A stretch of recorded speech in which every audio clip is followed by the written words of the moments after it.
Happy Sunday semua.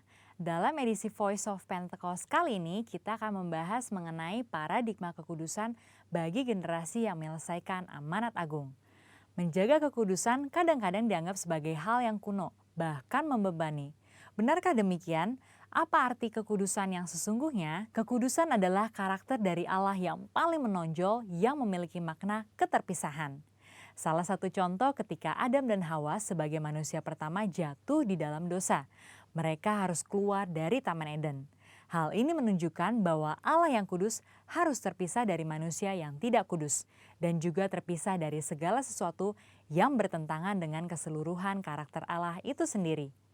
Akan tetapi kekudusan Tuhan bukanlah hanya kekudusan yang memisahkan dan menghakimi segala yang tidak kudus, melainkan juga menjangkau manusia yang berdosa dan memberikan pengudusan bagi mereka. Maka dengan itu ada 3 paradigma kekudusan. Yang pertama, kekudusan itu indah dan didambakan. Kita dapat melihat bahwa seluruh ciptaannya sungguh sangat baik. Dan kata baik juga mencangkup segala pengertian seperti keindahan dan kedambaan. Dalam Mazmur 96 ayat 9 dikatakan, sujudlah menyembah kepada Tuhan dengan berhiaskan kekudusan. Kata berhiaskan kekudusan menunjukkan bahwa kekudusan adalah hal yang mulia dan indah di hadapan Allah. Kita sebagai manusia baru di dalam Kristus sudah seharusnya memandang semua hal yang berasal dari Tuhan adalah hal-hal yang kudus, hal yang baik, indah, menyenangkan, dan didambakan. Pola pikir bahwa hal-hal yang tidak kudus membawa kenikmatan seharusnya kita tanggalkan. Sebagai insan Pentakosta yang hidup bergantung kepada Roh Kudus setiap saat, sudah selayaknya kita mengalami kemenangan dari kedagingan.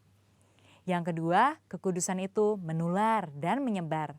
Paradigma yang baru tentang kekudusan juga dinyatakan dalam kehidupan dan pelayanan Yesus.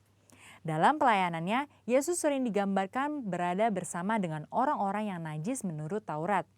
Dalam Lukas 5 ayat 12-14 dikisahkan bagaimana Yesus berjumpa dengan seorang yang penuh kusta. Orang tersebut meminta kepada Yesus untuk menahirkannya, yang kemudian diresponi oleh Yesus dengan menjamahnya dan berkata, "Jadilah engkau tahir." Dan Alkitab mencatat bahwa orang tersebut menjadi tahir.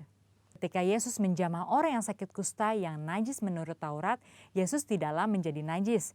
Namun sebaliknya, kekudusan Yesus terimpartasi kepada orang yang sakit kusta itu dan mentahirkannya. Hal ini selayaknya memberikan paradigma baru dalam kita memandang kekudusan, yaitu kekudusan itu menular dan menyebar. Yang ketiga, kekudusan menjangkau banyak orang. Dengan pengurapan Roh Kudus, maka sudah seharusnya kita menjangkau orang lain dan menularkan kekudusan tersebut. Kekudusan bukan lagi hanya sekedar yang penting saya sendiri yang kudus. Dalam Imamat 19 ayat 2, pertama-tama Tuhan berkata, "Kuduslah kamu sebab aku Tuhan Allahmu kudus." Setelah itu mulai dari ayat 3 dan seterusnya, Tuhan memberikan serangkaian perintah kepada umat Israel untuk melakukan perintah seperti menghormati ayah dan ibu ataupun bertindak jujur. Hal-hal yang diminta Tuhan ini menunjukkan bahwa kekudusan bukan berdampak hanya untuk diri sendiri, tetapi juga berdampak secara horizontal, yaitu kekudusan menjangkau banyak orang. Terkait hal ini, gereja kita yang ada di Bandung memiliki kisah yang unik dalam perjalanan sejarahnya. Pada waktu itu tahun 1992, tidak ada lagi gedung pertemuan umum yang bersedia untuk menyewakan tempatnya secara permanen. Namun tiba-tiba ada satu tempat yang bersedia menyewakan tempatnya untuk ibadah dan dikontrak untuk waktu yang cukup lama. Tempat tersebut adalah Gedung Paramount yang adalah sebuah nightclub. Pada saat itu gembala sidang kita dihadapkan dengan keputusan yang sulit. Beliau pun teringat bahwa pada waktu sebelumnya dalam KKR di Batam, hal serupa juga terjadi. Pada waktu itu tidak ada tempat untuk melaksanakan KKR kecuali sebuah tempat karaoke. Akhirnya KKR tetap dilaksanakan di tempat karaoke tersebut disertai lawatan Tuhan yang luar biasa. Karena hadirat Tuhan tidak dibatasi oleh tempat atau apapun juga. Pada akhirnya gembala sidang kita menyetujui penggunaan Gedung Paramount untuk menjadi tempat ibadah minggu. Meskipun tempatnya aneh menurut manusia, tetapi hadirat Tuhan memenuhi tiap ruangan ibadah dan lawatannya pun terjadi setiap minggu. Banyak orang bertobat dan jiwa-jiwa bertambah hari demi hari. Wow! Kesimpulannya, Tuhan sedang memanggil kita untuk hidup dalam kekudusan guna menyelesaikan amanat agung. Dalam Wahyu 22 ayat 11 dikatakan, barang siapa yang berbuat jahat, biarlah ia terus berbuat jahat. Barang siapa yang kudus, biarlah ia terus menguduskan dirinya. Mari kita terus mengerjakan dan menjalani kehidupan kita, bergerak dan menularkan kekudusan kemanapun kita pergi untuk menuai banyak jiwa. Tuhan Yesus memberkati.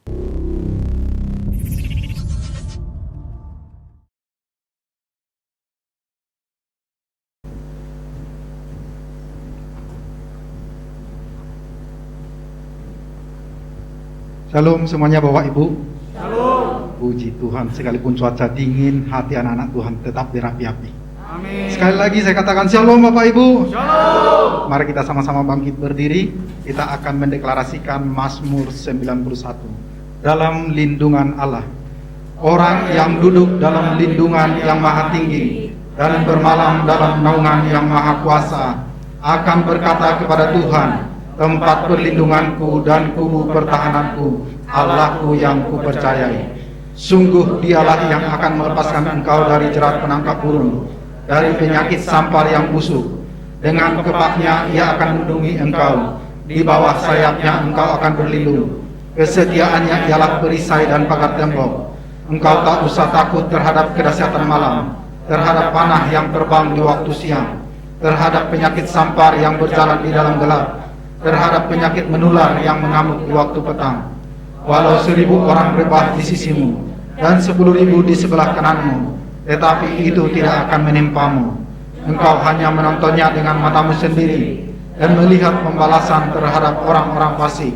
Sebab Tuhan ialah tempat perlindunganmu, yang maha tinggi telah kau buat tempat perteduhanmu. Malapetaka tidak akan menimpa kamu, dan tulah tidak akan mendekat kepada kemahmu.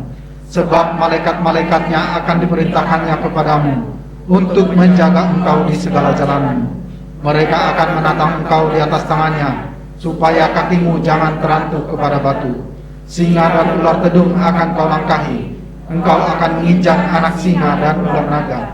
Sungguh hatinya melekat kepadaku, maka aku akan meluputkannya. Aku akan membentenginya, sebab ia mengenal namaku. Bila ia berseru kepadaku, aku akan menjawab. Aku akan menyertai dia dalam kesesakan. Aku akan meluputkannya dan memuliakannya. Dengan panjang umur akan kukenyangkan dia, dan akan kuperlihatkan kepadanya keselamatan daripadaku. Amin. Haleluya. Shalom semuanya. Semuanya bersuka cita. Amin. Ayo saya mau melihat yang melambaikan tangan dan lihat kanan dan kirinya, katakan engkau sungguh luar biasa. Engkau sungguh luar biasa. Haleluya. Saya bersuka cita ketemu dengan teman-teman pada pagi hari ini. Kita akan mempersatukan hati kita dan kita akan berdoa bersama.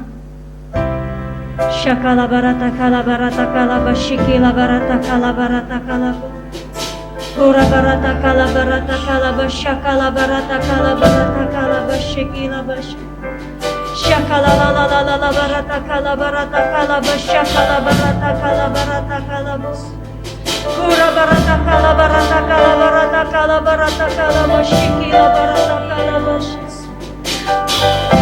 Haleluya. Terima kasih Tuhan, terima kasih Roh Kudus. Engkau yang kami puji, Engkau yang kami sembah.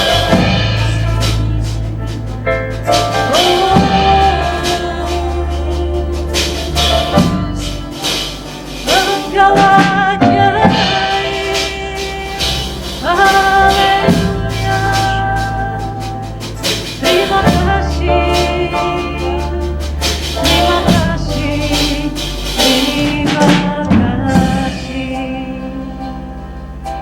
Terima kasih ya Bapa, kami bersyukur Tuhan Kau mengundang kami Tuhan hadir di tempat ini Tuhan. Kami percaya Tuhan, setiap kami yang hadir Tuhan itu berharga Tuhan di mata-Mu ya Bapa. Bahkan Engkau memberkati Tuhan setiap kami Tuhan yang hadir di tempat ini. Bahkan teman-teman kami Tuhan yang akan mengikuti ibadah online Tuhan dimanapun mereka berada. Kami percaya Tuhan hadirat-Mu, lawatan-Mu akan melingkupi Tuhan setiap kami di dalam nama Tuhan Yesus Kristus.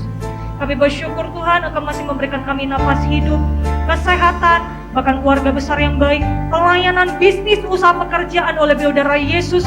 Pertama kami bersyukur Tuhan Engkau menyayangi Tuhan setiap kami ya Bapa. Aba di dalam surga, terima kasih Tuhan Engkau masih memberikan hati yang setia Tuhan bagi setiap kami ya Bapa. Kami percaya Tuhan kesetiaan kami Tuhan berharga Tuhan di mata-Mu ya Bapa. Dan kami percaya Tuhan kami Tuhan akan diperbaharui Tuhan oleh Engkau ya Bapa. Baik di dalam kebenaran firman-Mu Tuhan, baik pada saat kami memuji dan menyembah Engkau, kami percaya Tuhan ada lawatan yang baru, ada urapan yang baru Tuhan yang Engkau curahkan Tuhan bagi setiap kami ya Bapa. Terima kasih ya Bapa buat kasih setia dan perlindungan-Mu Tuhan. Kami percaya Tuhan ibadah pada pagi hari ini Tuhan bukan ibadah yang biasa, tapi ibadah yang luar biasa yang Tuhan sediakan Tuhan bagi setiap kami di dalam nama Tuhan Yesus Kristus. Terima kasih ya Bapa, terima kasih ya Roh Kudus, beracarlah Tuhan di tengah-tengah kami. Datanglah kerajaan-Mu, jadilah kehendak-Mu dimanapun kami berada itu seperti di surga. Di dalam nama Tuhan Yesus Kristus kami mengucap syukur dan berdoa, kita sama-sama katakan amin. Berikan tepuk tangan terbaik untuk Tuhan kita yang luar biasa. Haleluya. Ayo kita sama-sama tepuk tangan di atas kepala kita.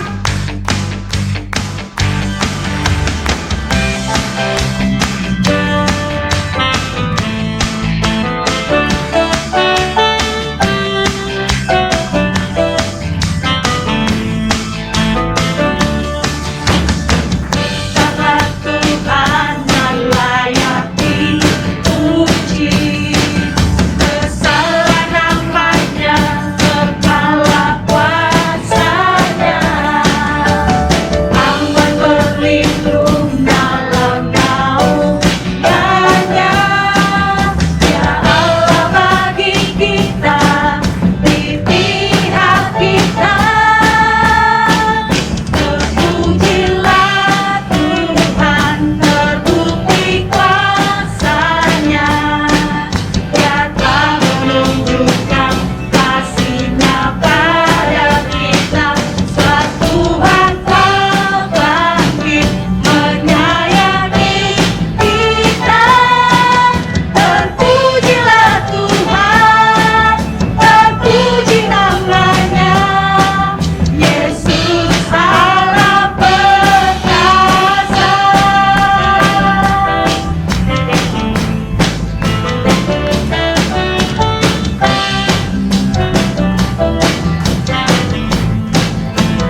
kita akan sama-sama mendeklarasikan apa yang dimaksud dengan Pentakosta ketiga.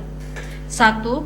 Pentakosta ketiga adalah pencurahan Roh Kudus yang dahsyat di zaman now, melebihi yang terjadi di Azusa Street. 2. Pentakosta ketiga akan mengakibatkan penuaian jiwa yang terbesar dan terakhir sebelum Tuhan Yesus datang kembali.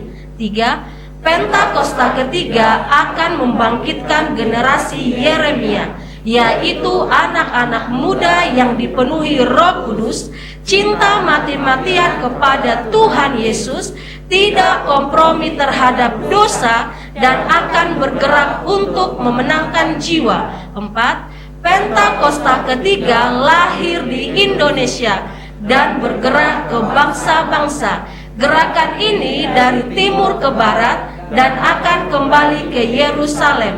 5. Pentakosta ketiga akan memberikan kuasa untuk menyelesaikan amanat agung, dan setelah itu Tuhan Yesus datang kembali. Amin. Amin. Haleluya. Silakan duduk saudara-saudari. Ini waktunya kita akan memberikan yang terbaik untuk pekerjaan Tuhan di tempat ini. Kita persatukan hati di dalam doa. Terima kasih ya Bapak, Engkau mengasihi kami dan melindungi setiap kami ya Bapak. Ini waktunya Tuhan, kami akan menabur Tuhan pekerjaan di tempat ini. Bila setiap anak-anak-Mu Tuhan yang akan kembalikan Tuhan persepuluhan, persembahan khusus, persembahan ucapan syukur. Engkau Allah yang memberkati Tuhan, setiap tangan-tangan yang akan memberi ya Bapak. Dan kami percaya Tuhan, penyertaan-Mu Tuhan sempurna Tuhan bagi setiap kami ya Bapak. Dan kami mau memberi Tuhan dengan sukacita berasal daripada Engkau. Di dalam nama Tuhan Yesus Kristus, kami mau ucap syukur dan berdoa. Kita sama-sama katakan, amin.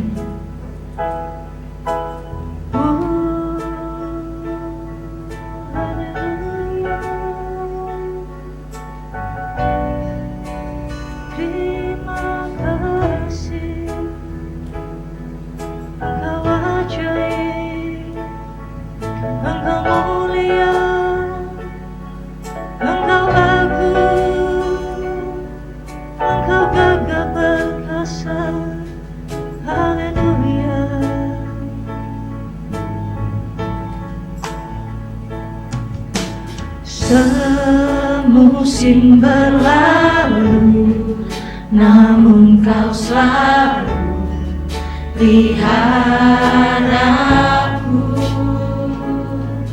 Kasih dan setiamu tak pernah layu di hidupku.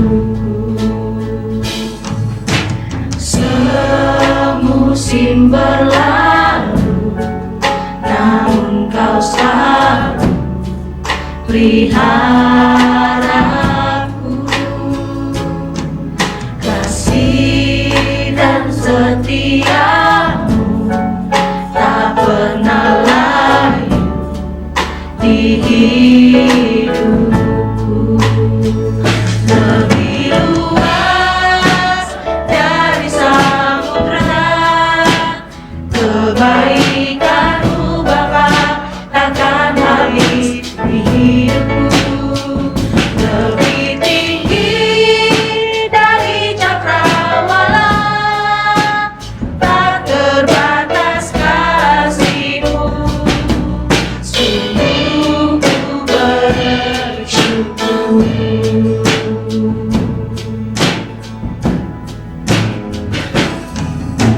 Semusim berlalu, namun Kau selalu peliharaku.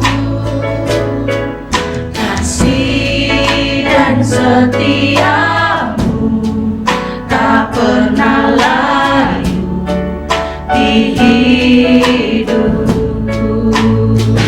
Lebih luas dari samudra, kebaikan-Mu Bapa takkan habis di hidupku. Lebih tinggi dari cakrawala, tak terbatas kasih-Mu. Sungguh Lebih luas dari samudra, kebaikan-Mu Bapa takkan habis di hidupku. Lebih tinggi dari cakrawala, tak terbatas kasih-Mu. Sungguh ku bersyukur. Lebih luas dari samudra, kebaikan-Mu Bapa takkan habis di hidupku. Lebih tinggi dari cakrawala, tak terbatas kasih-Mu. Sungguh ku bersyukur.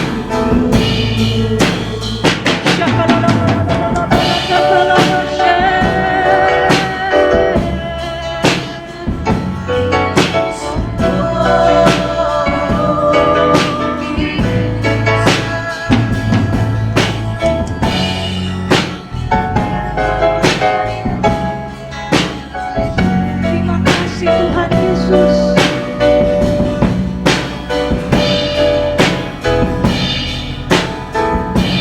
Mari kita sama-sama memeluk kita. Syakalalalala barata kala barata kala bashikila barata kala bu. Kura barata kala barata kala barata kala barata kala bashikila barata kala bashi.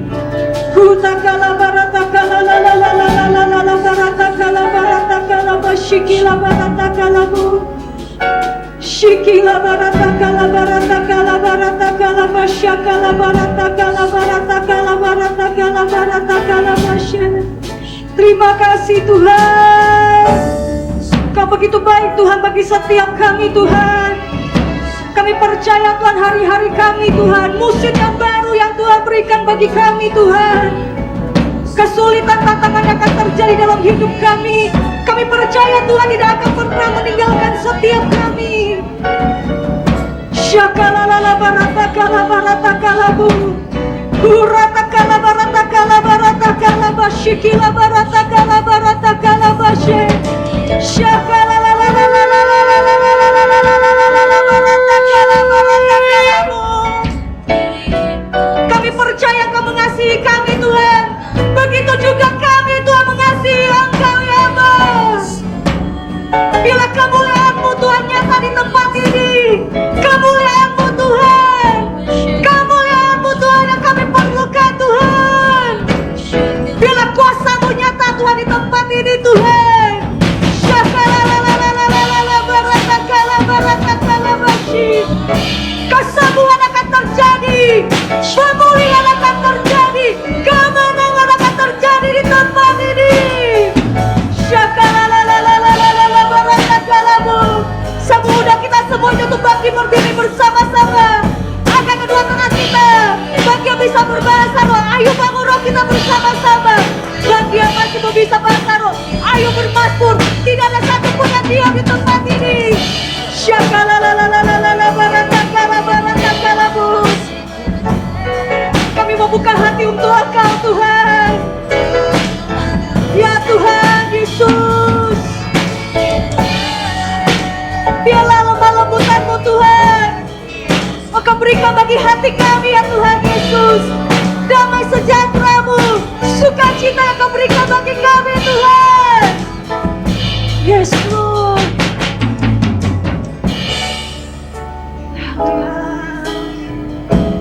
Oh Yesus.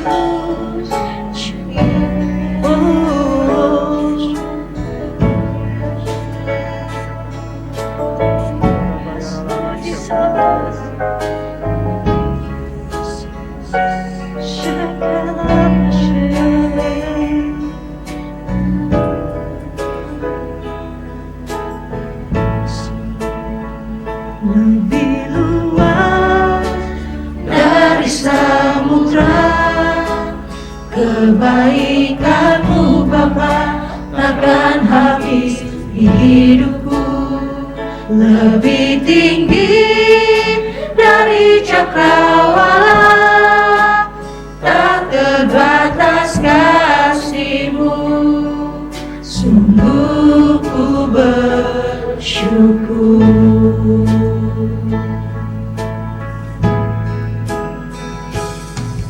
Bersyukur, bersyukur, bersyukurlah, bersyukur karena kasih setia-Mu.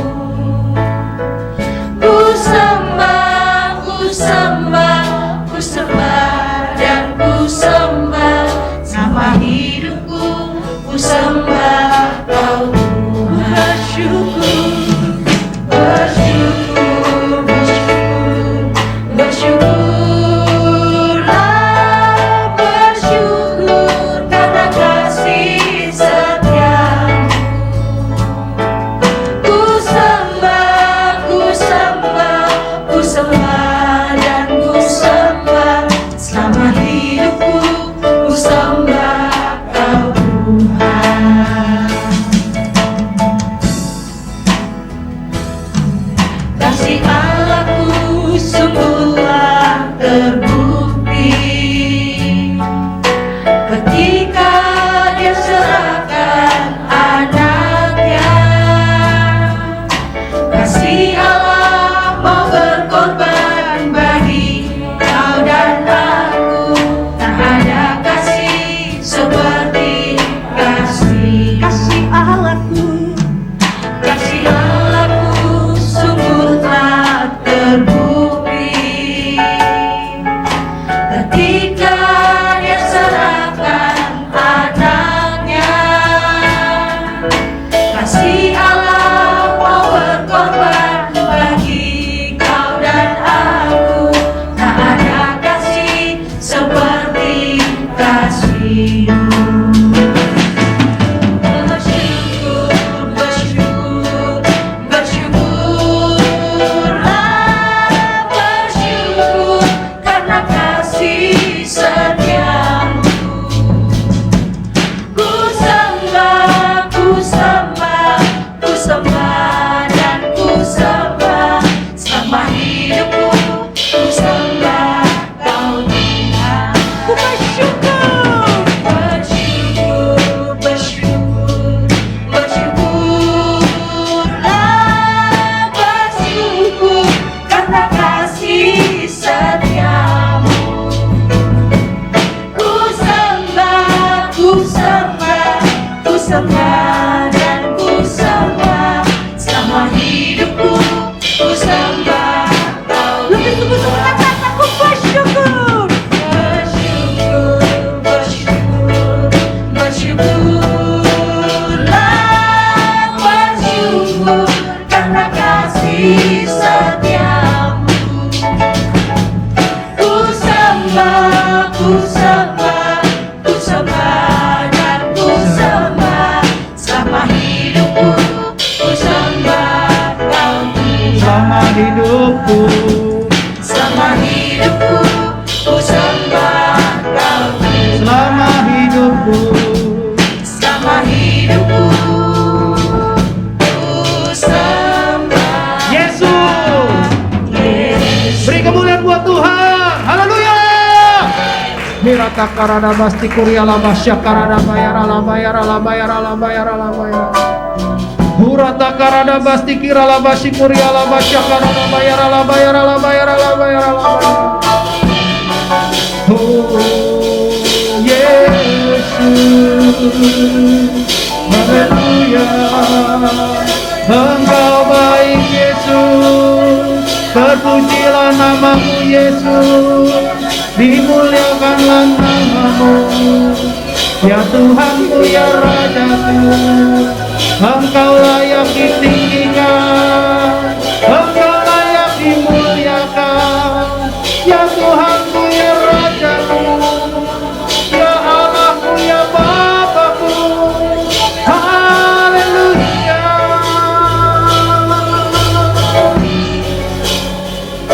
Terima kasih Bapak. Kau baik, Kau sangat baik, Kau sungguh baik. Kau selalu ada buat kami. Kami bersyukur bahwa pada pagi ini kami boleh diundang datang ke tempatmu untuk diberkati melalui firman-Mu. Roh Kudus, ajarkan kami.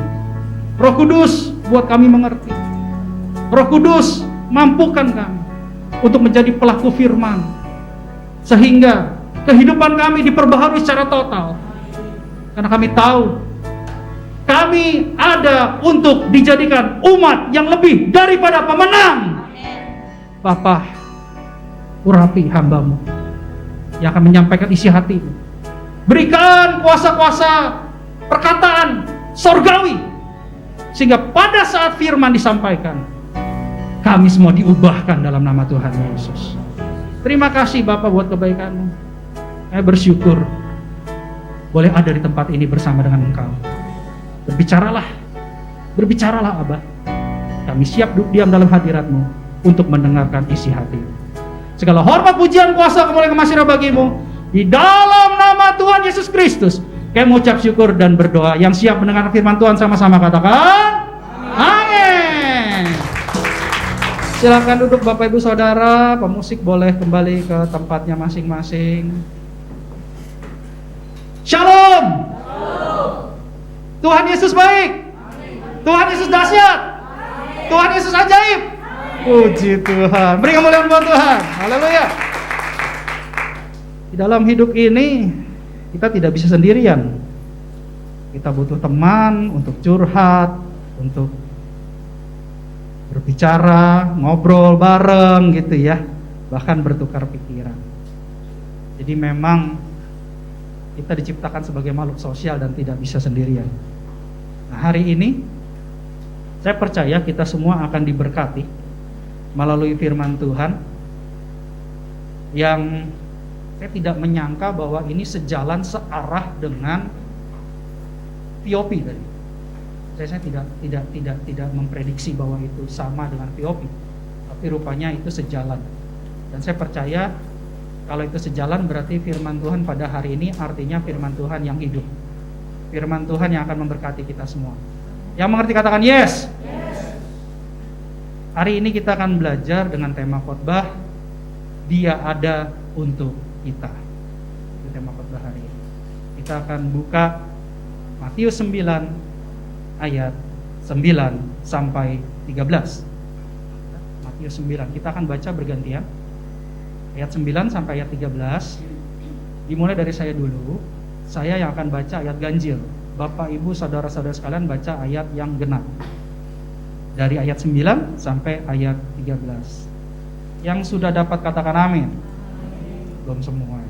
Coba Matius 9 ayat 9 sampai 13. Yang sudah dapat katakan amin. Oke, dimulai dari saya dulu. Demikianlah firman Tuhan. Matius 9 ayat 9.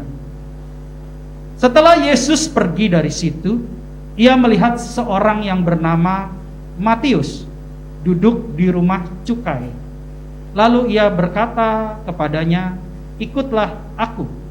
Maka berdirilah Matius lalu mengikut dia. Ayat 10.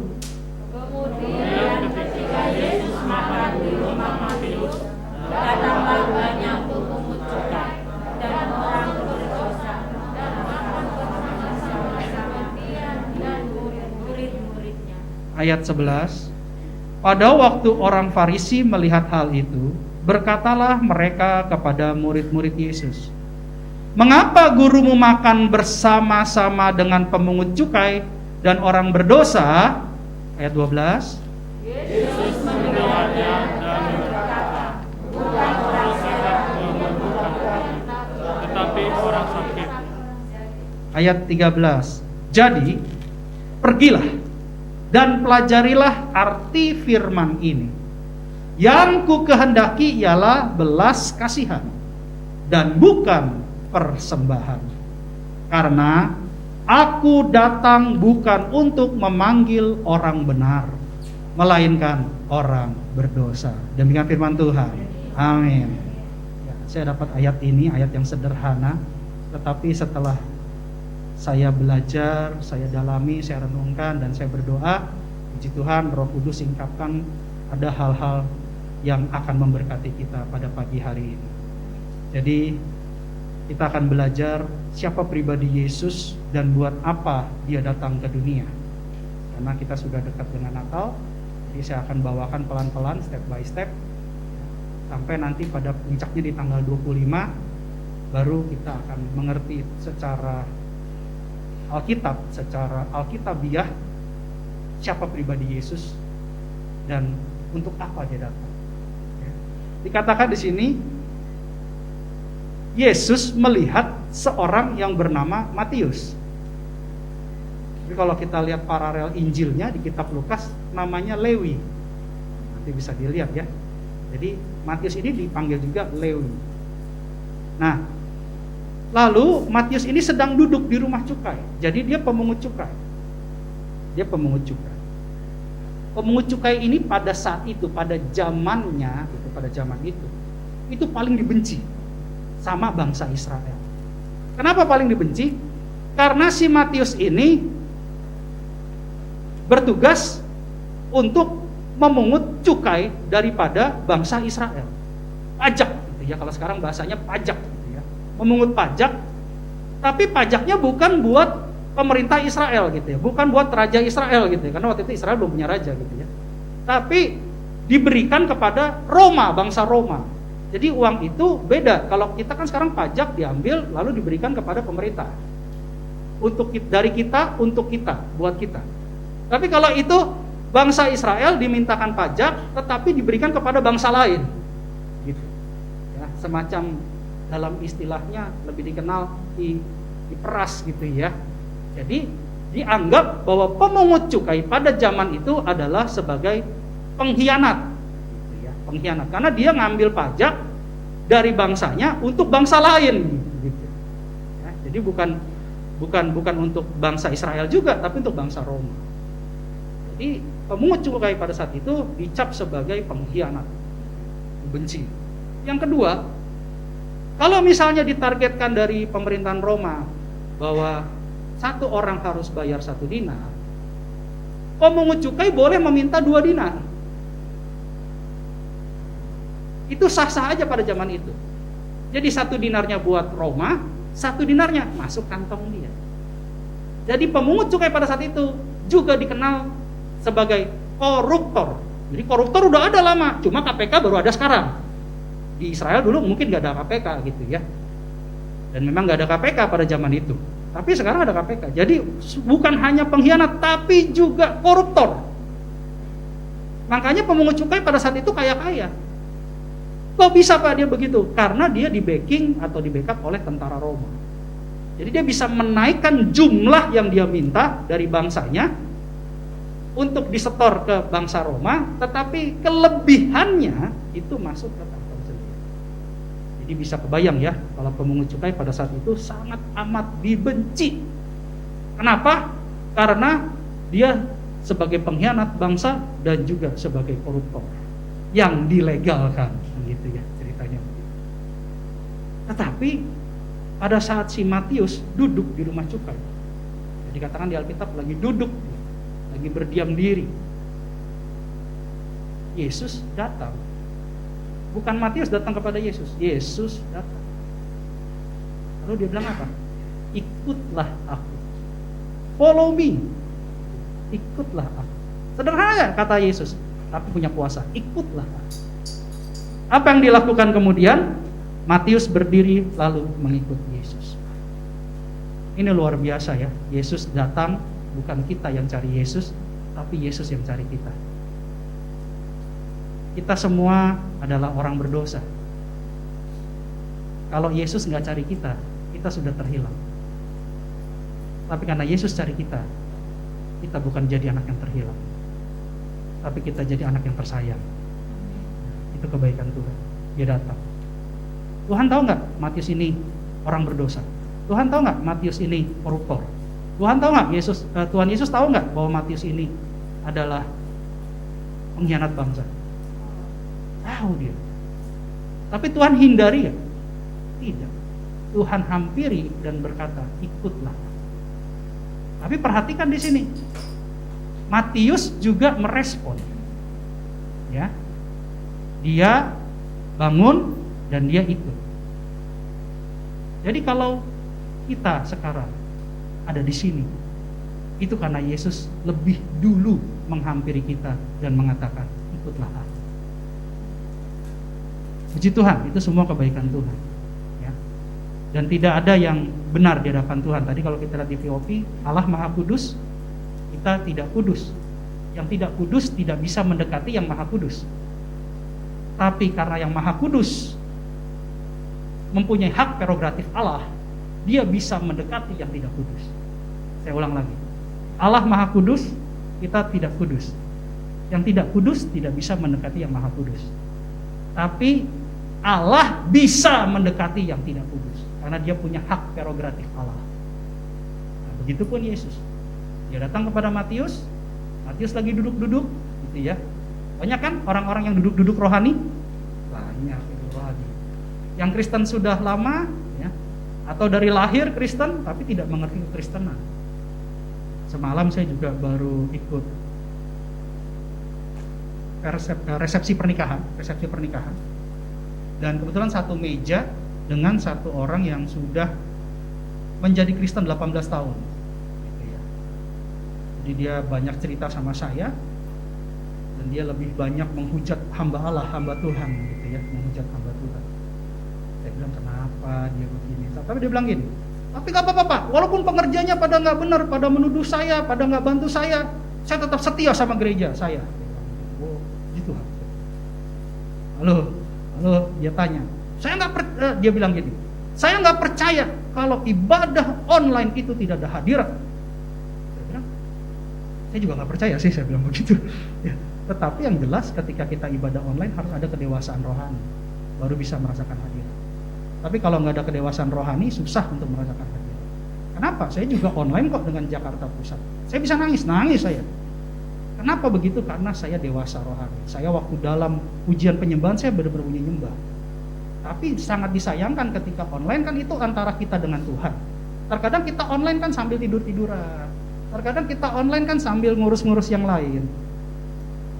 Makanya saya bilang, saya percaya juga online ada hadirat, tapi dengan catatan kalau pribadinya dewasa rohani. Jadi banyak yang saya ketemukan, saya diizinkan Tuhan bertemu dengan banyak orang yang mungkin Kristen sudah lama, Kristen dari baby, gitu ya. Kristen dari baby langsung dijadiin Kristen, gitu ya. Ada yang begitu karena ikut orang tua ya. Tapi bukan berarti mereka dewasa rohani. Cara bicaranya juga, ya belok kiri belok kanan gitu. Kemarin waktu satu meja ada anggur kan, biasa kalau resepsi pernikahan, kalau makan meja kan ada anggurnya tuh. Anggurnya diangkat sama dia dikasih ke saya. Pak Pendeta, minum anggur gak? Jadi saya bilang begini, di Alkitab berkata kita boleh minum anggur selama untuk kesehatan, tapi jangan sampai minum anggur sampai kita memalukan diri, mabuk apalagi memalukan diri. Jawab begitu. Jadi saya ketemu orang-orang yang unik, yang luar biasa yang Tuhan izinkan gitu ya. Nah jadi saya bilang juga sama dia tanya gerejanya di mana? Oh gerejanya di seberangnya Asia. Begitu ya. Nanti kapan-kapan kalau ada waktu datanglah. Jadi seperti Yesus bilang, ikutlah aku kan gitu. Masalah dia respon atau enggak itu bagiannya Tuhan. Bagiannya kita harus bagikan firman, bagikan Injil, bagikan kabar baik. Karena banyak sekali anak-anak Tuhan yang tidak mengerti konteks daripada Alkitab. Mereka hanya mendengar dan mereka mengartikan parsial. Ini yang akhirnya menjadi rancu, Alkitab menjadi ambigu. Apalagi kalau ayat Alkitab digunakan untuk kepentingan pribadi. Iblis menguji Yesus dengan Alkitab, dengan ayat firman. Iblis lebih dahulu membaca firman. Jadi kalau kita nggak baca firman berbahaya. Kita harus belajar firman. Ini penting. Tapi ingat sekali lagi, jadilah seperti Yesus ketika ketemu dengan Matius, hampiri dia, katakan ikutlah aku, ajak dia. Gitu ya. Lanjut. Kemudian ketika Yesus makan di rumah Matius, nah ini hubungannya menjadi lebih baik. Dari pertama kali ketemu Matius, ya, akhirnya hubungan menjadi lebih baik. Seiring waktu, Matius mengundang Yesus, gitu ya. Lalu Yesus makan di rumah Matius dan datang banyak pemungut cukai. Jadi sekarang bukan satu Matius, tapi Matius yang lain. Ada banyak pemungut cukai dan orang berdosa makan bersama-sama dengan dia. Katakan makan bersama-sama. ini suatu acara yang luar biasa ya. Biasa kalau anak muda pergi itu, kalau nggak ada makanan kayaknya kurang pas. Biasanya harus ada makanan. Begitupun dalam lobby bisnis, waktu saya jadi pebisnis dulu, kalau saya mau entertain gitu ya, entertain saya lebih banyak bawa makanan. Pemimpin-pemimpin bank saya bawa untuk makan sama keluarga. Setelah itu tender pasti di ACC. Bahkan Yesus mengatakan begini, dalam kisah Yesus, dalam satu perjalanan kisah Yesus di kitab Yohanes, ketika murid-muridnya sedang menjala ikan gitu ya, dia teriak dari tepi danau Galilea, dia bilang ini, "Hai anak-anak, adakah lauk pauk?" gitu ya. Nggak ada gitu ya. Nah, baru sadar kan waktu itu si Yohanes bilang, itu Yesus gitu. Lalu Petrus pakai baju langsung nyebur gitu ya, nyamperin Yesus ke tepi, dari tengah gitu ke tepi. Nah, ketika ke tepi apa yang terjadi? Yesus sudah menyiapkan makanan, ada roti dan ada ikan. Itu ada di kitab Yohanes. Setelah makan baru Yesus berbicara. Jadi itu strategi yang alkitabiah. Gitu. Biasanya di meja makan semuanya selesai. Biasanya begitu gitu ya. Nah, jadi di sini Yesus tidak menolak undangan daripada pemungut cukai yang dikatakan tanda kutip sebagai orang berdosa. Tapi dia datang bahkan bersama dengan orang-orang yang dianggap berdosa lainnya. Dia tidak menolak, dia ajak makan. Menurut saya kalau kita sudah bisa makan dengan seseorang, itu berarti ada kedekatan. Itu ada kedekatan. Dan itu sesuatu yang menurut saya itu kayak semacam hubungan keluarga. Gitu. Kalau menurut saya gitu. Ya, makan di meja makan sambil ngobrol. Pak Wendy sering ke rumah saya sama istrinya, Mona. Itu sering kita bicaranya di meja makan gitu. Kita ngobrol sambil makanin kuaci gitu ya. Kadang minum teh manis gitu ya. Jadi memang itu kayak sesuatu hubungan yang lebih dekat lagi. Novi juga sering datang ke rumah gitu. Nah, itu kita di meja makan tuh ngobrol. Jadi ini luar biasa Tuhan Yesus. Dia tidak menjaga jarak, dia tidak membenci, tapi dia menerima undangan dan makan bersama yang dianggap orang-orang berdosa sama orang Farisi. Di ayat 11 dikatakan gini, pada waktu orang Farisi melihat hal itu, berkatalah mereka kepada murid-murid Yesus, "Mengapa gurumu makan bersama-sama dengan pemungut cukai dan orang berdosa?" Lucu ya. Jadi ada beberapa di luar sana orang yang sudah terlalu kudus dan sangat kudus dan menganggap dirinya kudus. Banyak yang begitu ya. Padahal sebenarnya tanpa Yesus kita tidak bisa dikuduskan. Tanpa Roh Kudus kita tidak bisa dimampukan. Saya percaya sampai hari ini kita semua masih berusaha untuk menguduskan diri. Benar ya? Gak ada yang di sini yang sudah sempurna kan? Kalau sudah sempurna saya percaya sudah pada rapture. Ya kan? Karena kita masih berdosa dan kita masih berusaha untuk melakukan firman Tuhan. Dan itu nggak mudah. Itu kita butuh kekuatan dari Roh Kudus. Nggak bisa pakai kekuatan diri sendiri. Dulu waktu saya tidak mengerti tentang Alkitab, tentang firman Tuhan, saya berusaha untuk melakukan firman Tuhan dengan kekuatan saya. Apa yang terjadi? Saya selalu jatuh. Bangun, saya coba bangun, tapi jatuh lagi. Tapi ketika saya di dalam Tuhan, saya merasa bahwa kekuatan hanya ada dalam Tuhan. Saya nggak bisa lakukan ini tanpa Tuhan. Apa yang terjadi? Saya bisa menjalani hidup sesuai dengan tuntunan Tuhan, tanpa terasa beban. Kalau kita dengan kekuatan sendiri, kadang-kadang beban kan? Aduh, ini nggak boleh, itu nggak boleh. Jadi mau gimana gitu? Tapi ketika kita di dalam Tuhan, kita melakukannya dengan sukacita. Nggak ada bersungut-sungut, nggak ada beban. Dan saya juga nggak tahu gimana caranya. Seiring waktu tiba-tiba saya terbebas dari ikatan-ikatan itu. Dosa favorit nih saya bilang ya. Ada dosa favorit ya. Kemarin saya pernah kasih ilustrasi kasih ilustrasi.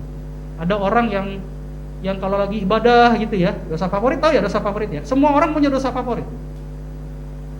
Jadi ketika ibadah lagi puji nyembah gitu ya, lagi doa, tiba-tiba ada koin jatuh. Linting, langsung berhenti doanya, nyari. Dosa favorit karena cinta uangnya kuat. Dengar koin jatuh aja deh nyari gitu.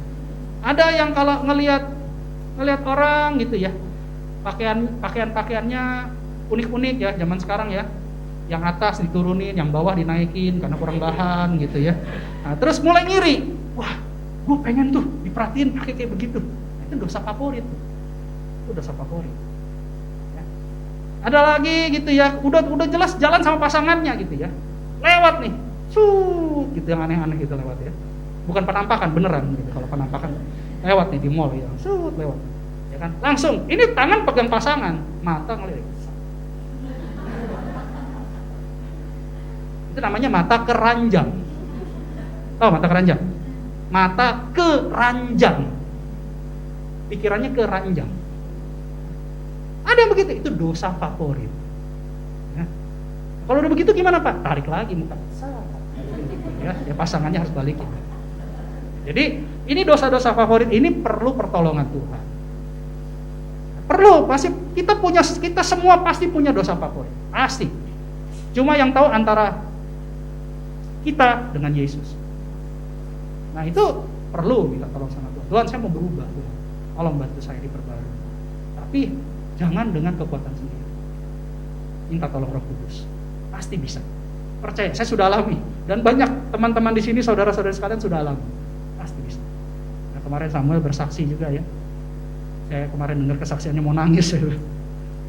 Dia dipanggil ke Aston untuk melayani firman, untuk memberkati lewat pelayanan firman. Dan dia bilang, Pak, saya lihat masa lalu saya ingat masa lalu saya, Tuhan ingatkan masa lalu saya. Kok saya dulu yang begini, kok sekarang jadi begini gitu. Waktu dia ngomong begitu, saya juga ingat masa lalu saya gitu. Jadi kita kan nggak pernah mengingat masa lalu kita kecuali setelah kita ada di posisi sekarang. Ketika kita ada di posisi sekarang, kalau kita lihat masa lalu kita baru sadar, wow, Tuhan Yesus baik ya, kami sudah diperbarui, kita sudah diperbarui.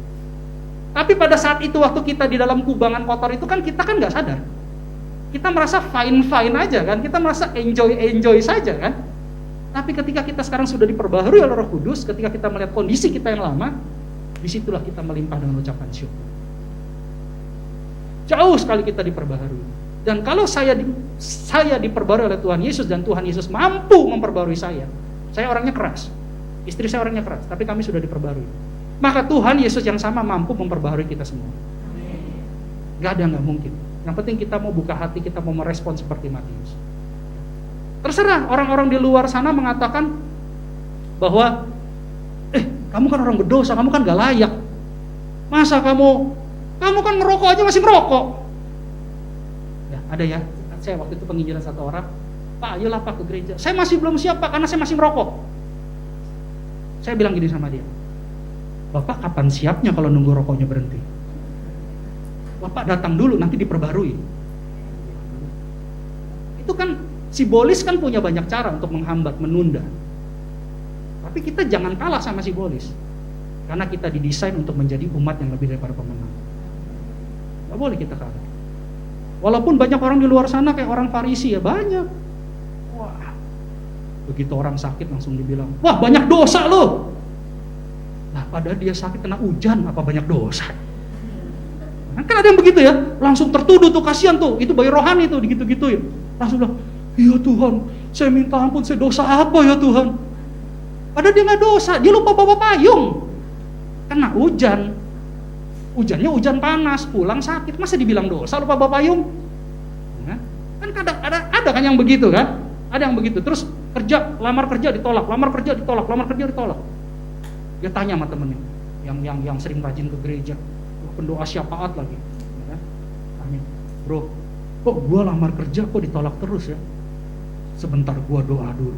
Wah, pendoa syafaat ya. Gua doa dulu. Ya doa, saya dapat tuntunan dan penglihatan. Kamu kena dosa keturunan. Frustasi dia. Padahal, ya kan? Dia ngelamar kerja, selalu bikin lamaran kerja lupa tanda tangan. Iya dong, nah lupa tanda tangan, jadi nggak lengkap.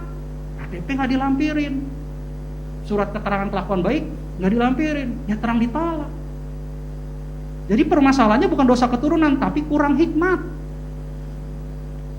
Ini kan kasihan. Nah banyak orang Farisi di luar sana. Makanya ketika ada orang-orang konseling sama kita, jangan kita langsung menuduh mereka. Tapi kita dengarkan dulu, lalu kita doakan dan kita nasihati dengan kasih. Ada bahasa-bahasa yang lebih baik. Tanpa menuduh. Lalu ayat 12 dikatakan begini, Yesus mendengarnya dan berkata, bukan orang sehat yang memerlukan tabib, tetapi orang sakit. Kita semua di sini orang sakit. Makanya kita perlu Tuhan sebagai sang tabib ajaib. Kalau kita semua benar, nggak ada di gereja ini. Nggak usah ke gereja, kalian sudah benar kok. Gitu. Tapi karena kalian dan saya, gitu ya, ini firmannya buat kita semua ya. Kita ini lagi sakit, kita perlu tabib. Sakit gimana Pak? Orang yang sakit keuangan pasti cari Tuhan. Orang yang sakit dalam keluarga pasti cari Tuhan. Orang yang sakit fisiknya, ke dokter mana-mana berobat nggak sembuh, pasti cari Tuhan. Tapi saya percaya di sini nggak ada yang ke gereja karena cari jodoh. Kalau ada, bertobat. Jodoh itu nanti Tuhan kirim. Tinggal doa sama Tuhan, Tuhan tunjukkan tulang rusuk saya. Ya. Lebih baik kita dapat jodoh dari Tuhan daripada dapat jodoh dari kita sendiri. Karena kalau kita yang pilih mungkin salah, kalau Tuhan yang pilih nggak mungkin salah. Ya. Jadi orang sakit secara garis besar ada 3. Sakit kantong, sakit keluarga, atau sakit fisik. Tapi Tuhan yang adalah tabib ajaib pasti mampu menyembuhkan. Amin.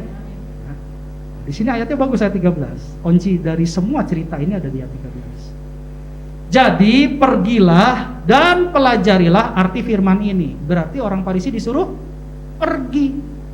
Betul nggak? Dia kan ngomong kan, jadi pergilah. Pergilah dan pelajarilah arti firman ini. Yang ku kehendaki ialah belas kasihan dan bukan persembahan. Yesus layak disembah nggak? Yesus layak dipuji nggak? Tapi dia datang bukan untuk itu.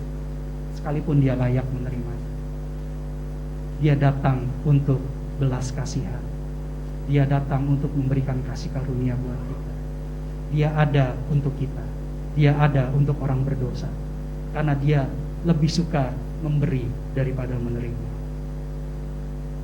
Dia ada untuk memberi kasih karunia. Dia ada untuk memberi nyawanya. Dia ada untuk membebaskan kita. Dia ada untuk memberikan kemenangan buat kita, bahkan keselamatan buat kita.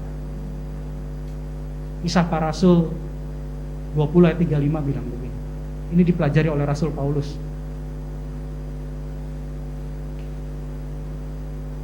Rasul Paulus dan Dr.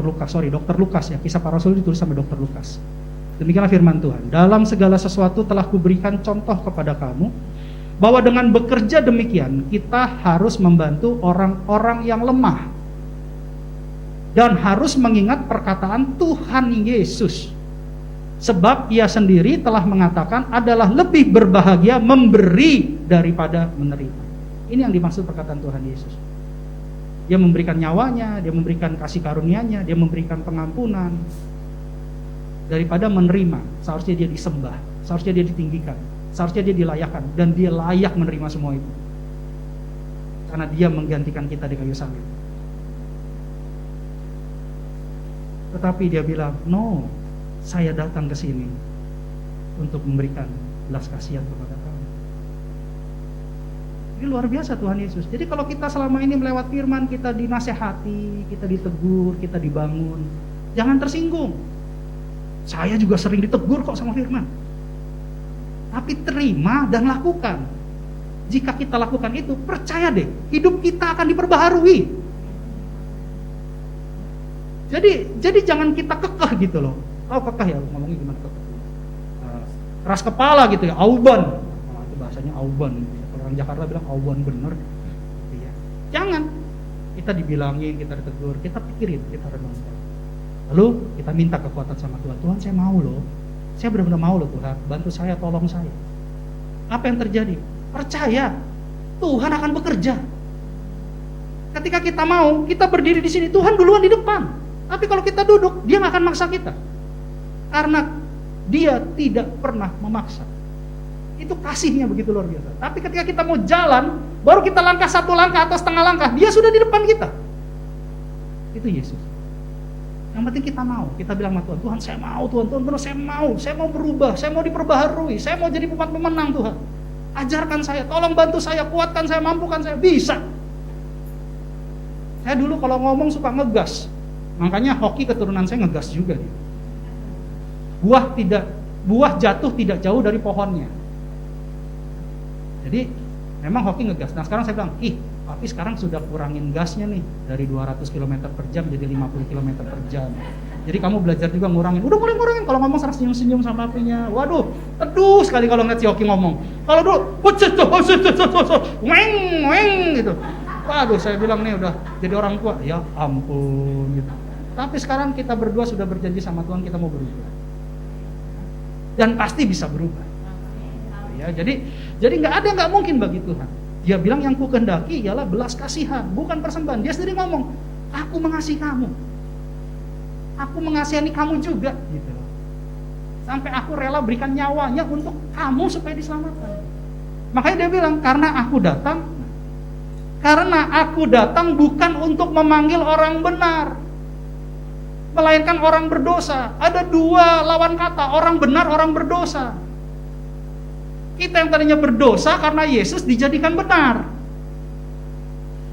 Pak, gimana caranya metamorfosanya dari orang berdosa ke orang benar? Memang dengan darah Yesus, tapi ada satu hal yang harus dipelajari.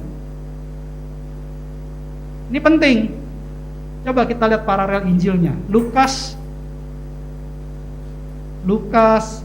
berapa, Roy? Coba buka. Lukas 5 ayat 31. Demikianlah firman Tuhan. Ini paralel Injil ya.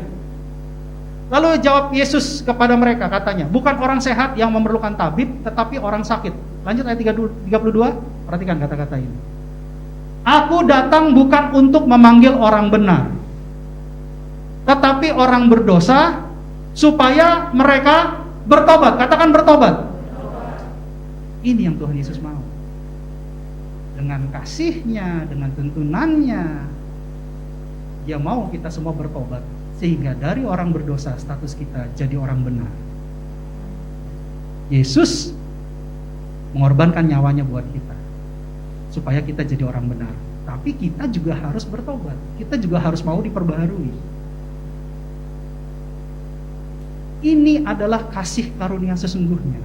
Jadi kalau mau belajar arti grace, kasih karunia, ketika kita berdosa lalu kita diampuni, itu adalah satu hadiah terbesar. Itu adalah kasih karunia terbesar, kasih karunia terindah buat kita. Kenapa? Karena dosa kita sudah diampuni. Tapi kita harus berubah. Jangan jadikan dosa itu dosa favorit. Jangan jadikan dosa itu gaya hidup. Tetapi karena kita dapat kasih karunia-Nya, kita bertobat, kita mau berubah. Ya kita nonton satu film ini biar lebih jelas lagi. Ivan, suaranya. Meters from the finish line, but got confused with the signs and stopped, thinking he had finished the race. Ini belum dari awal, Roy. Ini saya dari tengah ya. Kamu nggak dari awal. Kenyan runner Abel Mutai was only a few meters from the finish line, but got confused with the signs and stopped, thinking he had finished the race. Oke, ini ada perlombaan lari antar negara bagian. Ya. Jadi ada pelari Ivan Fernandez was right behind him and, realizing what was going on, started shouting to the Kenyan to ketika keep mereka lari, running. gitu ya, mereka dalam pertandingan lari, ternyata Mutai did not know Abel Mutai, Spanish and did not understand. dia nggak tahu Realizing bahwa what itu belum was sampai going garis on, finish. Fernandez pushed Mutai to victory. Lalu dia kasih unjuk jalannya itu. Jadi dia harusnya di runner ya, di A reporter asked Ivan, "Why did you do this?" Ivan replied, Lalu ditanya "My sama dream is reporter, that one day we can have some sort of community kamu lakukan life itu?" where we push ourselves and also others to win. The reporter insisted, "But why did you let the Kenyan win?" dia Ivan bilang, replied, bukan saya nggak mau "I menang, tapi didn't memang let dia him adalah win. pemenang He was sesungguhnya. going to win." Dia The pemenang race was sesungguhnya. his. The reporter insisted and asked again, "But you could have won." Ivan looked at him and Dia replied, bisa aja "But what would ngelewatin be the si merit of my Abel Mutai, victory? tapi Ivan nggak lakukan itu. What would be the honor Karena of dia this tidak mau medal? kemenangannya itu What would my mother think of it?" tidak punya The values are kehormatan. transmitted from generation to generation. Dia mau What supaya ada values do nilai we teach our kemenangan children itu and how much do yang you bisa inspire diberikan kepada others? generasi selanjutnya. Jangan Most of ambil us take kelemahan orang, advantage of tapi people's berikan weaknesses kekuatan buat instead of orang lain. helping to strengthen them.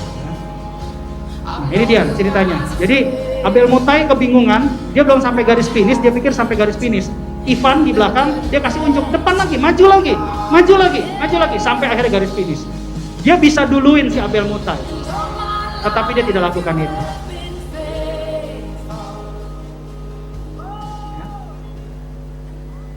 Tuhan Yesus seperti itu. Dia adalah sumber kemenangan. Dia yang pegang kemenangan.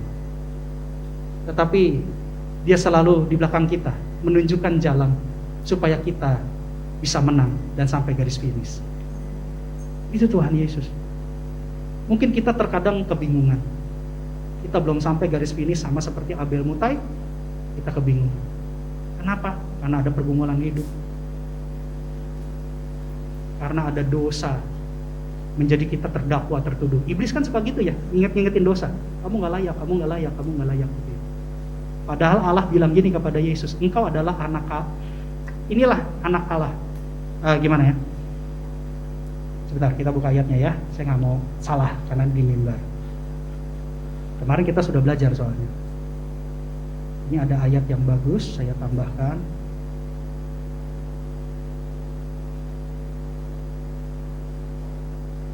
Coba. Ya. Ini karena tambahan yang nggak ada di skrip. Kita buka Matius 3 ayat 17. Perhatikan di sini. Saya kasih buka satu spiritual gift. Matius 3 ayat 17. Demikianlah firman Tuhan. Lalu terdengar suara dari surga mengatakan, inilah anakku yang kukasihi. Perhatikan kata-kata itu. Inilah anakku yang kukasihi, kepadanyalah aku berkenan. Saya percaya perkataan ini juga buat kita semua. Kita adalah anak-anak Allah yang terkasih. Iblis suka menghilangkan predikat itu. Tahu dari mana? Oke, kita lihat. Matius 4 ayat 3. Ini Matius 3 ya. Matius 4 ayat 3. Matius 4 ayat 3. Dikatakan gini. Lalu datanglah si pencoba itu. Siapa pencoba itu? Iblis. Dan berkata kepadanya, nyanya besar, berkata kepadanya, nyanya siapa? Yesus, ya. Jika engkau anak Allah, perintahkanlah supaya batu-batu ini menjadi roti. Perhatikan di sini. Ada yang dihilangkan predikatnya nggak sama iblis? Tadi waktu Allah ngomong sama Yesus waktu dibaptis, dia bilang, engkau adalah anak Allah yang kukasihi. Kukasihnya dihilangkan nggak sama iblis? Jika engkau anak Allah, tapi nggak dikatakan jika engkau anak Allah yang terkasih, kan gitu ya? Benar nggak? Yang predikat terkasihnya dihilangkan sama iblis kan?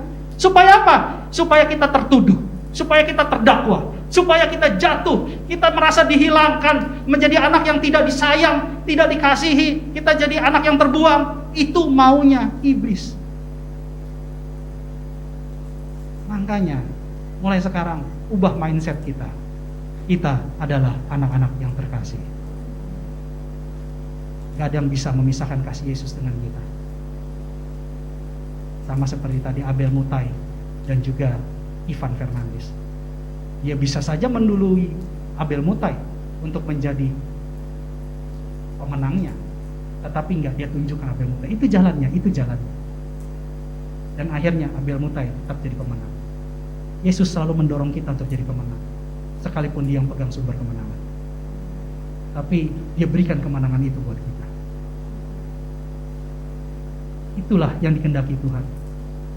Belas kasihan, bukan persembahan. Dia sayang sama kita. Tinggal kita merespon. Kalau dia tanya ke setiap pribadi di sini, ikutlah aku. Apa yang harus kita respon? Itu penting sekali. Musik saya undang maju ke depan. Hari ini kita belajar sesuatu, bahwa dia ada untuk kita. Dia tidak pernah meninggalkan kita, dia tidak pernah membiarkan kita. Dia selalu ada buat kita. Dan dia mau kita capai garis finish kehidupan kita, tetap cinta Yesus. Kalau sampai Ada firman-firman yang diberikan buat kita, baik secara melalui hamba-hamba Tuhan atau pada saat kita saat teduh baca firman, respon. Karena firman itu firman yang hidup. Dia tidak mau kita jadi loser. Dia tidak mau kita jadi orang-orang yang tertindas. Dia tidak mau kita dikatakan jadi orang-orang yang hina, orang-orang yang dikatakan berdosa. Tapi dia mau kita semua menjadi anak-anak yang terkasih dan berkemenangan. Amin. Ya. Mulai hari ini kita rubah mindset kita bahwa kita adalah anak-anak yang terkasih. Dan Yesus selalu ada buat kita. Amin. Bapak Ibu saya undang maju, bangkit berdiri. Kita akan nyanyikan satu lagu.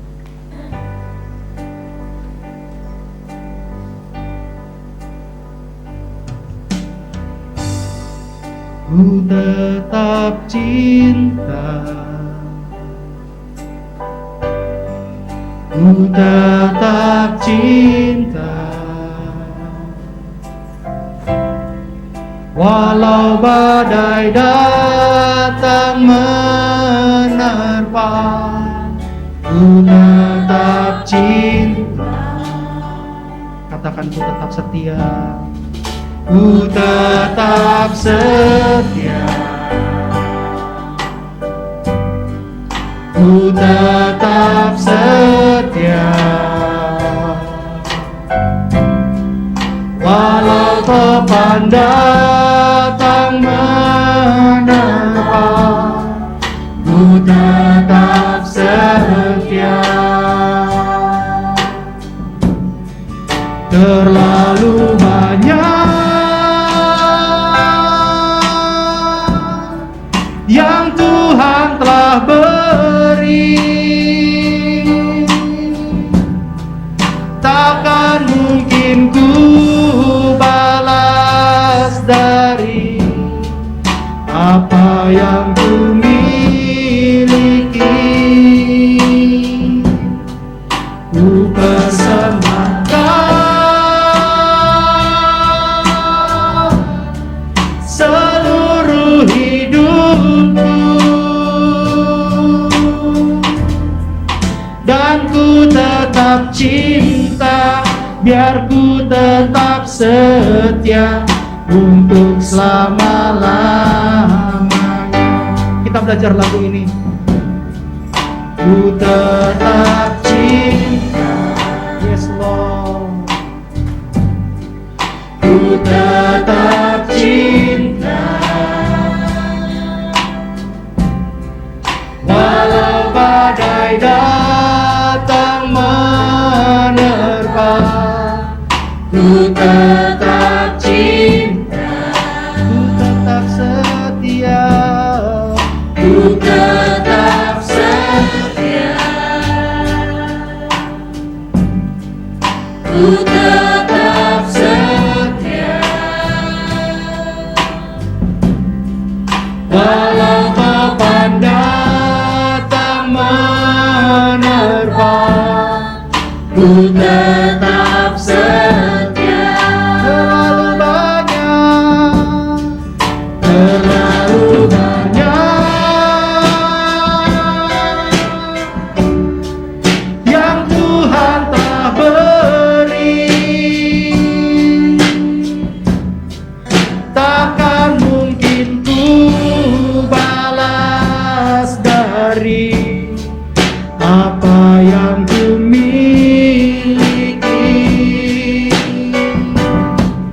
Ku persembahkan seluruh hidupku, biar ku tetap cinta, biar ku tetap setia untuk selama-lamanya. Terlalu banyak, terlalu banyak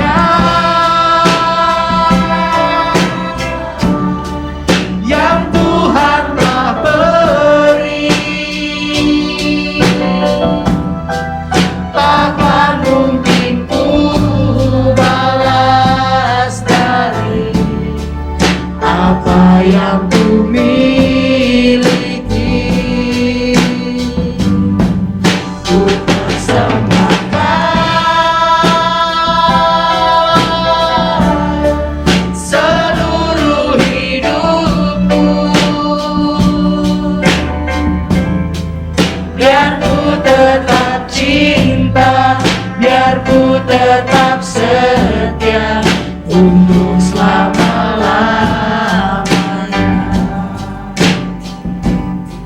Mari kita renungkan.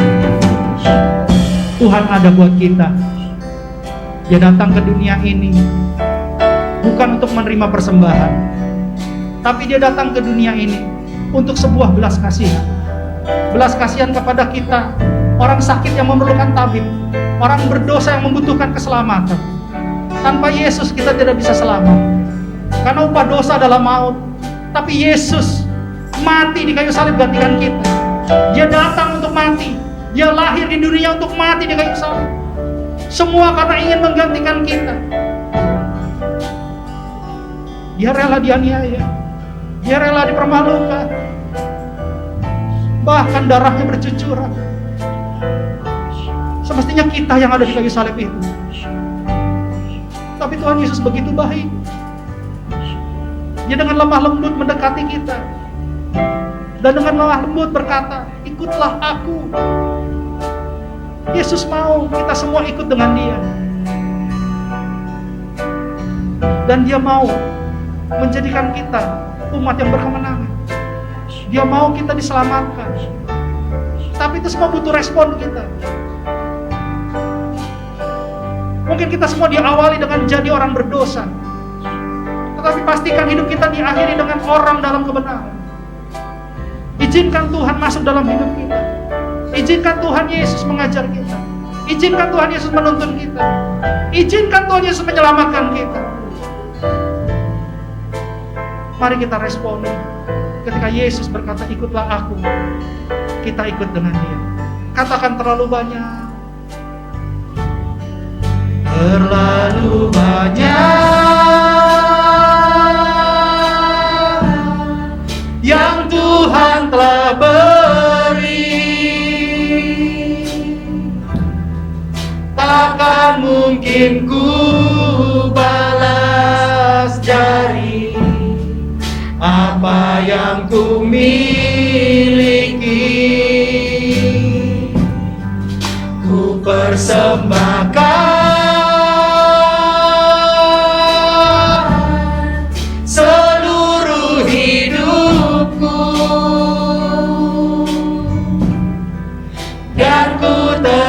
cinta, biar ku tetap setia untuk selama-lamanya. Katakan, dan ku tetap cinta, dan ku tetap cinta, biar ku tetap setia untuk selama-lamanya. Sekali lagi katakan, dan ku tetap cinta, dan ku tetap cinta, biar ku tetap setia untuk selama-lamanya. Korata karana basti kirana basya karana basya. Umasya kirana basti kirana basya karana basya. Jesus, Jesus, Jesus, Jesus, Jesus. Terima kasih Bapa buat firman kebenaran. Kami boleh merasakan Kau hadir tengah-tengah kami. Kau tidak pernah meninggalkan kami. Kau tidak pernah membiarkan kami. Tapi Engkau selalu ada buat kami. Kami tahu Kau selalu menunjukkan jalan untuk menuju kemenangan. Kau selalu menunjukkan jalan untuk menuju garis finish. Mampukan kami Tuhan untuk menyelesaikan garis finish kehidupan kami di dalam kemenangan bersama Engkau. Karena Engkau adalah sumber kemenangan itu. Bapa dalam surga, berkati anak-anak. Berkati anak-anak lebih lagi, sehingga firman ini menjadi rema buat hari ini Tuhan, buat hidup mereka pribadi lepas pribadi, sehingga mereka pulang membawa pembaharuan sorgawi di dalam nama Tuhan Yesus. Kayak percaya mulai saat ini mereka sudah mulai merespon Tuhan. Mereka mau ikut Engkau, mereka mau ikut Engkau, mereka mau ikut Engkau Tuhan Yesus. Berkati mereka, ajarkan mereka, tuntun mereka. Tunjukkan jalannya Tuhan, tunjukkan caranya Tuhan. Roh Kudus mampukan, sehingga mereka semua menjadi umat yang berkemenangan di dalam nama Tuhan Yesus. Terima kasih Bapak buat kebaikan-Mu, terima kasih buat firman. Terima kasih, terima kasih. Mari kita siapkan hati kita untuk menerima berkat yang terbaik dari Tuhan. Mari kita buka kedua tangan kita. Kekasih-kekasih Kristus, sama seperti Engkau membuka kedua tangan-Mu dan pintu hati-Mu di hadapan Tuhan, pintu surga terbuka di hadapan-Mu. Pulanglah dan bawalah berkat kemenangan, berkat kekudusan, berkat keselamatan, berkat keberhasilan, berkat keberuntungan, berkat kesehatan, berkat Abraham, Ishak, dan Yakub, bahkan shalom dari Allah Bapa kita di surga melalui Tuhan kita Yesus Kristus dan persekutuan yang manis bersama dengan Roh Kudus mulai hari ini sampai Tuhan Yesus menjemput kita di awan-awan yang permai. Sebagai orang percaya yang sudah menerima berkat Tuhan, sama-sama kita katakan amin. Selamat hari Minggu, Tuhan Yesus berkati.